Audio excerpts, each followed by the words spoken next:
odaa bultuuf deemna. Oromoo waaqa tokkicha. Odaa bulluuf deemna. Oromoo waaqa tokkicha. Oromoo waaqa tokkicha beena beena malkaa buunee beena waaqa gadannaa. Wallaggarraa deemna.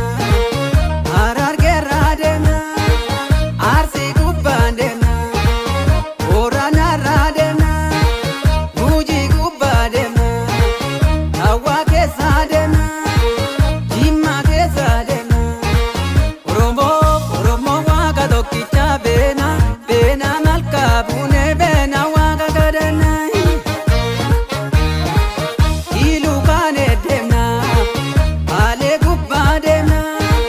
Walloo kaanee deemna. Dirree daawwaan deemna. Finfinneetti deemna.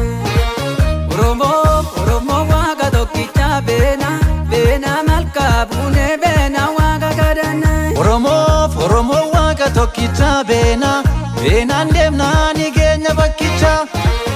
Oromoo waaqa tokkicha beena beenaan deemnaa ni geenya bakkicha. Birraa balachuu korma qalachuu qomoon koo korma eenyuun na morma biqila buusii haraatii gubbaa sidii seengaluu sodaatiin gurbaa finfinnee buuna bishooftuu deemna gadaan koo dhufee karaa naafanii yaa'e sabni koo haa inaafanii dachee finfinnee dhaayyootti finfinnee. Oromoo waaqa tokkicha beena beenaan deemnaa ni geenya bakkicha. Oromoo waaqa tokkicha beena beenaan deemnaa ni geenya bakkicha.